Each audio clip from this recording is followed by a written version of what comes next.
Assalamualaikum warahmatullahi wabarakatuh.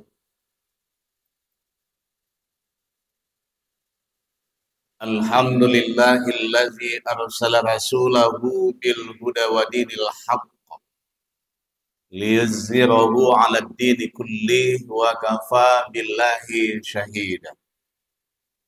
Ashhadu an la ilaha illallah wahdahu la syarikalah wa ashhadu anna Muhammadan abduhu wa rasulullah nabiyya ba'd.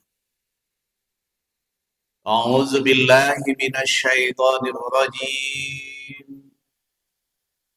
Fabima rahmatin minallahi linta lahum walau kunta fazzan ghalizal qalbi lam faddu min hawlik fa'fu anhum wastaghfir lahum wasawirhum fil amr fa iza azamta fatawakkal 'ala Allah innallaha yuhibbul mutawakkilin.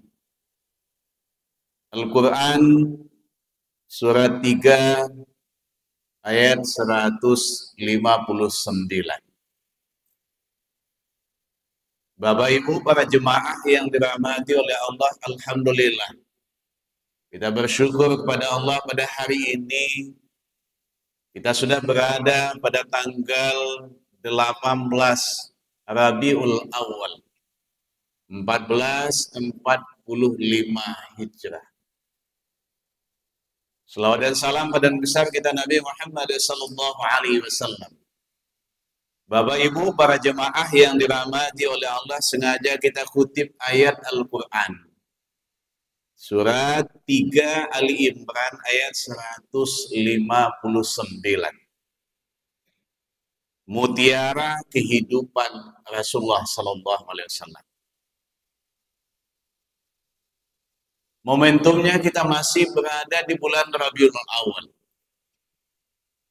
Maka bulan Rabiul Awal itu adalah satu bulan yang bersejarah bagi kita umat Islam, di mana dihadirkanlah seorang pucuk pimpinan Islam sedunia, yang sampai saat ini kita masih setia mengikuti ajaran yang beliau bawa. Nah, dikenallah dengan istilahnya Maulid. Akan tetapi adalah peristiwa Maulid bukan dalam artian secara arti kita merayakan ulang tahun Nabi. Memang tidak ada dasar hukumnya. Tidak ada Al-Quran, tidak ada hadis yang menyuruhnya. Akan tetapi kita mengambil hikmah-hikmah kehidupan, perjuangan daripada Nabi Muhammad SAW, bukan sifatnya ta'abudi. Nah, kalaulah momen itu yang kita angkatkan, barangkali tidak masalah. Kalaulah ada yang mengatakan puasanya itu adalah kategorinya adalah bid'ah, mungkin kalau kategorinya bid'ah, kita bawa kue ke masjid ini, kemudian nanti kita potong, kita rayakan ulang tahun Nabi, itu mungkin bid'ah. Akan tetapi kalau kita mengadakan kajian, sifatnya itu adalah mengambil hikmah kehidupan dan perjuangan daripada Nabi Muhammad SAW. Ini bukan kategorinya bid'ah. Nah, kita boleh kita lihat di dalam sejarah, saya menemukan dalam riwayat, di masa Nabi memang tidak ada pernah itu diperingati. Akan tetapi dalam riwayat yang saya jumpai, itu baru diperingati pada tahun 1190 Masehi. Artinya sudah Nabi meninggal dunia. Nah, Bapak Ibu para jemaah yang dirahmati oleh Allah, ini perlu juga kita luruskan di tengah-tengah umat. Yang kadang-kadang ada masjid yang mengangkatkan kita adalah tabligh akbar. Momentumnya dalam rangka peringatan Maulid Nabi Muhammad SAW dan lain segala macamnya. Tetapi kalau kita mengangkatkan suatu materi, misalnya kita ambilkan ayat tadi adalah, kita tadaburkan ayat yang satu ayat tadi. yakni Al-Quran surat 3 Ali Imran ayat 159. Ada 5 mutiara kehidupan Rasulullah SAW dalam ayat itu saja. Kalau kita ingin menjadikan Rasulullah itu sebagai contoh uswatun hasanah, kalau kita menjadikan contoh teladan yang baik, kembalinya kepada Quran. Karena akhlaknya Rasulullah itu adalah Al-Quran. Maka salah satu daripada yang menonjol daripada akhlaknya Rasulullah itu adalah Al-Quran. Dia katakan akhlak. Maka sampailah disanjung akhlaknya Rasulullah itu dalam Al-Quran. Ketika ada sahabat bertanya kepada Ummul Mukminin Aisyah radhiyallahu anha, ya, ini adalah Sa'ad bin Hisam, kemudian Abu Darda, apakah akhlaknya Rasulullah ini? Maka Aisyah menjawab, kana khuluquhul Quran. Ama taqra'ul Quran wa innaka la'ala khuluqin azim. Akhlaknya Rasulullah itu adalah Al-Quran. Apakah engkau tidak membaca di dalam Al-Quran? Sesungguhnya engkau, wahai Muhammad, punya budi pekerti yang agung. Nah, kalau kita ingin mencontoh akhlaknya Rasulullah, kembalinya kepada Quran. Berapa jumlah ayat dalam Al-Quran? 6.236 ayat. 114 surat. 30 juz. Pertanyaannya, sudahkah mampu kita mentadabburkan ayat demi ayat? Kita lihat yang pertama. Maka Allah tegaskan di dalam Al-Quran surat 3 Ali Imran ayat 159 ini. Dalam satu ayat ini, yakni dalam surat Ali Imran ayat 159 diterangkan dengan mutiara kehidupan Rasulullah SAW itu yang pertama. Disebutkan kalimatnya itu adalah lintalahum dalam ayat. Lemah lembut. Dengan perkataan Al-Quran lintalahum.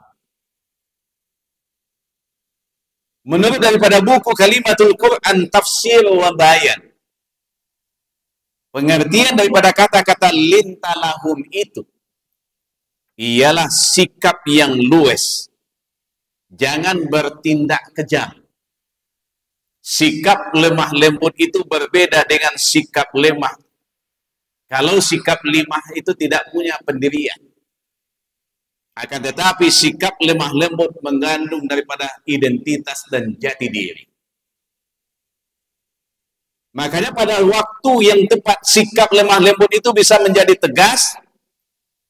Dan itu yang dilukiskan dengan kepribadian Nabi Muhammad SAW.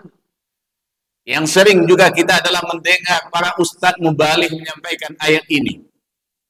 Yani dalam Al-Quran surat 48 Al-Fat ayat yang ke-29. Kalimatnya ada asyidda'u 'alal kuffar. Bersikap tegas terhadap orang-orang kafir. Jadi sikap lemah lembut itu bisa bersikap tegas terhadap orang kafir. Dalam artian bukan kita bertemu dengan orang kafir kita bunuh. Lantas kita itu adalah anarkis kepada mereka, tidak. Kemudian kita provokatif terhadap mereka, tidak. Tapi bagaimana hendaknya memegang prinsip-prinsip kebenaran. Makanya Rasulullah SAW, kalau kita lihat dari ancaman dan bagaimana ketegasan Nabi menghadapi tantangan dan rintangan yang dihadapi oleh Nabi kepada orang-orang kafir, kita bisa baca dalam riwayat diantaranya Nabi pernah diteror, bahkan itu adalah ancaman fisik dan mental, bahkan sampai itu adalah tingkat pembunuhan. Karena kata-kata orang kafir itu ada bagaimana untuk menghabiskan Islam itu sampai ke akar-akarnya, satu-satunya jalan membunuh Nabi Muhammad. Pertanyaannya, siapa yang sekarang ini yang sebenarnya intoleran? Sejarah sudah membuktikan. Jangan sedikit-sedikit label itu ditempelkan kepada Islam. Kadang-kadang ditempelkan label itu kepada Islam. Islam intoleran. Nabi pernah diancam, diteror, ancaman fisik dan mental. Nabi pernah itu adalah disiram dengan kotoran unta saat beliau adalah sujud. Beliau pernah itu adalah di embargo ekonomi lebih kurang itu adalah selama 3 tahun. Nabi dan seluruh pengikutnya di suatu lembah Si'im di luar daripada kota Mekah. Tapi Nabi tidak bergeming dalam menyampaikan kebenaran. Itu kalimatnya adalah asyidda wa'alal kufar. Jadi ketika kalimat asyidda wa'alal kufar itu yang sikap lemah lembut tadi bisa bersikap tegas kalau prinsip-prinsip ajaran Islam. Maka suatu ketika dalam riwayat kita baca, sampailah Nabi itu didekati melalui paman beliau. Ini adalah Abu Talib. Nabi ditawari dengan tahta, harta, wanita. Hai Abu Talib, sampaikan itu kepada kemenakanmu itu. Apa yang dia inginkan? Seandainya dia ingin adalah pangkat jabatan, apa jabatan yang mau dia inginkan? Seandainya dia adalah ingin harta, berapa banyaknya harta yang dia inginkan? Seandainya dia ingin adalah wanita mana yang mau dia nikahi? Tapi alhamdulillah Nabi Muhammad SAW tidak tergoda sedikit pun. Akhirnya dijawab lantanglah kepada pamannya. Wahai paman, seandainya mereka itu adalah sanggup meletakkan matahari di tangan kananku ini, kemudian bulan di tangan kiriku ini, kemudian aku disuruh berhenti untuk menyampaikan kebenaran, dakwah tidak akan berhenti. Begitu prinsip menegakkan kebenaran kalau namanya asyidda wa'alal kufar. Dari bersikap tegas itu bisa dengan sikap lemah lembut tadi bersikap tegas. Barangkali mungkin tidak jauh berbeda dengan situasi dan kondisi saat sekarang ini. Memang tidak sekuat, tidak sebesar daripada tantangan yang dihadapi oleh Rasulullah SAW. Tapi tidak jauh berbeda. Sedikit ditawar dengan segala macam. Makanya memang Nabi itu ditopang dakwahnya itu adalah dengan kekuatan. Ada kekuatannya itu adalah bapak sekaligus sahabat.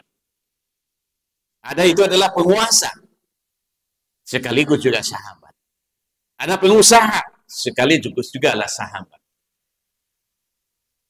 Ada itu adalah derma wanita sekaligus istri tercinta. Jadi Bapak dan Ibu para jemaah yang dirahmati oleh Allah, ini kata-katanya adalah lintalahu. Makanya seorang yang lemah lembut itu dia tidak akan ragu-ragu memilih pilihan itu antara yang hak dengan yang batil. Tidak bisa dia ditekan, tidak bisa dia diintimidasi, dan tidak bisa kompromistis. Itu yang namanya adalah lemah lembut. Lintalahu. Yang kedua apa? Disebutkanlah kata-katanya di dalam ayat itu adalah fazzon. Artinya dia tidak kasar dalam pergaulan, baik ucapan maupun adalah perbuatan. Karena sikap kasar dan bengis itu bersumber daripada hati yang kesat. Ghalizal qalbi, busuk hati, iri hati, sakit hati, jiwa yang diselubungi dengan penyakit rohaniah yang membuat daripada kehidupan kita ini adalah menjadi kasar. Maka Nabi Muhammad SAW itu dipesankan oleh Allah Subhanahu Wa Taala supaya jangan bersikap kasar dan jangan bersikap bengis. Makanya sejarah itu mencatat bahwa Rasulullah SAW itu adalah seorang pemimpin yang ramah, seorang pemimpin yang fleksibel, seorang pemimpin yang mempesona, simpatik. Karena jika seorang pemimpin mempunyai watak yang kasar, hati yang bengis, maka pada umumnya tindakan-tindakannya adalah sewenang-wenang. Ini yang menjadi suatu tirani. Akibatnya pengikutnya akan lari daripadanya, lawannya akan semakin banyak, kawannya akan semakin sedikit. Yang ketiga, apa mutiara dalam ayat tadi? Digunakan kalimatnya adalah fa'fu anhum wastaghfir lahum. Pemaaf dan memohonkan ampunan. Maka Rasulullah Sallallahu Alaihi Wasallam sama sekali tidak pernah menaruh dendam. Karena sikap itu bukan saja mengenai daripada soal-soal kecil, akan tetapi juga adalah senantiasa memaafkan terhadap kesalahan-kesalahan ataupun tindakan kasar yang menyangkut kepentingan masyarakat dan juga adalah umat. Ini tidak sudah berganti-ganti pemimpin, dendam masih juga. Ya Allah ya Karim. Nabi Muhammad dinasihati oleh Allah jangan. Tidak ada pernah dendam. Makanya pada suatu ketika datanglah seorang lawan mendatangi daripada rumah beliau itu sambil membawa itu adalah kotoran onta yang dilemparkan ke muka beliau. Ketika itu adalah Fatimah anak beliau, langsung itu memaki-maki. Tapi Rasulullah memanggil anaknya, wahai anakku, tidak usah dia dimaki-maki. Ambil air, siram muka ayahmu ini. Pada suatu ketika lagi datang lagi seorang wanita Yahudi datang ke rumah beliau dengan membawa itu adalah daging kambing yang sudah diberi racun. Ketika ditanya oleh Rasulullah, untuk apa ini? Maksudku adalah untuk membunuhmu. Para sahabat ketika itu yang berada di sekitar Rasul, ya Rasulullah, izinkan saya membunuh wanita bejani. Kata Rasul, jangan. Begitu kepemaafan. Ini baru sekelumit, belum lagi yang lain. Maka kita teringat dengan Buya Hamka. Buya Hamka juga tidak dendam. Siapa yang memasukkan Buya Hamka ke dalam penjara? Soekarno. Berapa lamanya? 2 tahun 6 bulan. Tapi ketika itu adalah secari kertas diberikan oleh ajudan beliau itu kepada Buya Hamka. Dan hanya yang membacanya adalah Buya Hamka. Dibaca dan dibuka. Seandainya saya nanti mati, yang jadi imam salat saya adalah Hamka. Merinding bulu kuduk. Yang masukkan penjara tadi siapa? Soekarno. Ditanyalah oleh Buya Hamka. Di mana beliau? Beliau di rumah sakit. Beliau sudah tiada, Buya. Buya Hamka mengatakan, Soekarno adalah seorang proklamator. Tidak dendam. Kepemaafan daripada Buya Hamka. Yang keempat, apa mutiara kehidupan Rasulullah dalam ayat ini? Wa amruhum sura bainahum. Musyawarah. Melakukan musyawarah itu sebagai satu ajaran Islam yang bersifat mendasar fundamental. Karena musyawarah itu dilakukan terhadap persoalan-persoalan yang belum ada garisannya. Akan tetapi menyangkut dengan persoalan masalah ibadah, sudah ada garisannya, ubudiyah, tidak ada lagi musyawarah. Akan tetapi pada umumnya yang dimusyawarahkan oleh Rasulullah SAW dengan para sahabat adalah menyangkut soal kemasyarakatan dan keduniaan. Segala sesuatunya musyawarahkan, tidak digusur-gusur aja masyarakat itu. Ada wa amruhum syura bainahum. Diambil kesepakatan. Yang kelima, apa mutiara kehidupan Rasulullah dalam ayat ini? Ini baru satu ayat. Ini baru kita tadabburkan hanya sekilas. Faiza azamta fatawakkal 'ala Allah. Berserah diri itu bertawakal kepada Allah setelah berusaha.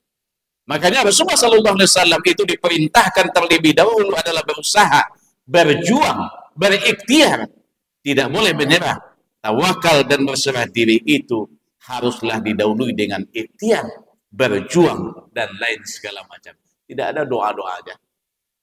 Tidak ada pula kita disuruh beribadah aja. Berusaha, berikhtiar, berjuang, baru kita faiza azamta fatawakkal 'ala Allah. Ucapkan assalamualaikum.